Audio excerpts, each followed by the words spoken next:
Благословен е нашият Бог сега винаги във веки веков. Амин.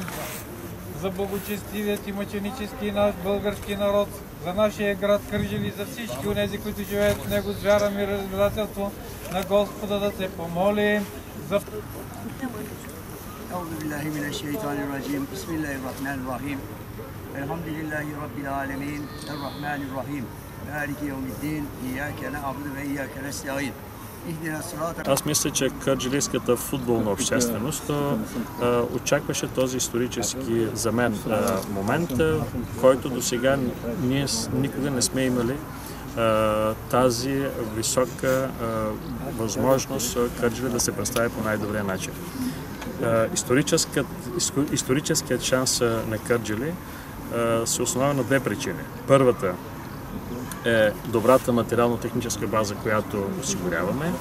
И второ, в лицето на треньора и на изпълнителния директор и на новия състав на футболния клуб Арда, мисля, че това са двете основни фактора, които ще допринесат Кърджали да изживее своя исторически шанс и бум в футболната история на страната. Отбора ще има подкрепа, както казах, такава каквато винаги е имало като подкрепа от страна на общината. Включително вече и така имаме обещания за подкрепа и от страна на бизнеса, и от страна на хората, които са дошли тук на първата тренировка, така че да осигурим всички условия Кърджали да премине на следващите групи в футболното първенство на страната. Ще се опитаме да подсигурим едни добри условия така за отбора. Каквото зависи от нас ще го направим. От утре влизат момчетата на лагер в един местен хотел. Ще седят там до събота.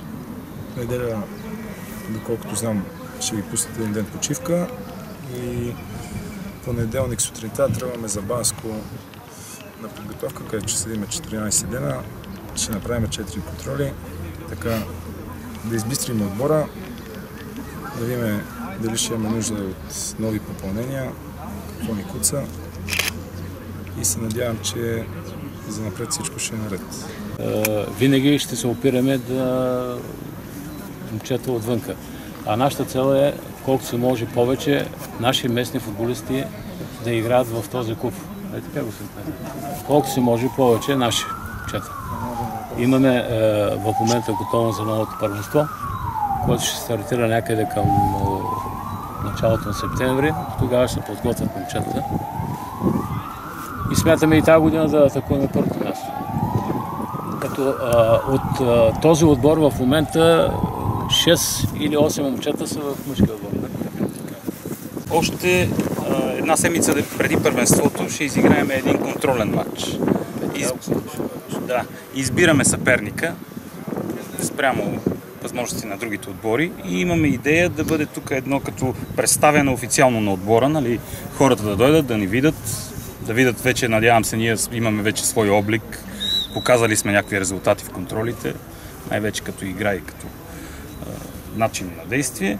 И това е. Вече и първия вече официален матч. Сега не знаем жребий ще има, вече дали ще бъдем домакини, дали няма да бъдем домакини. Говоря вече от първенството. Това ще бъде на 12 август, 12 или 13 или следващата седмица.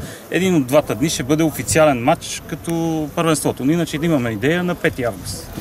Кажете професионалното си мнение за това съоръжение. Аз го казах и преди малко. Аз наистина съм виждал доста стадиони. За мен и аз и Елин Топозатъков останахме наистина много приятно изненадани. Едно малко бижу. Казвам, че отбори в А група визираха Велико Търново, нямат по-хубав стадион.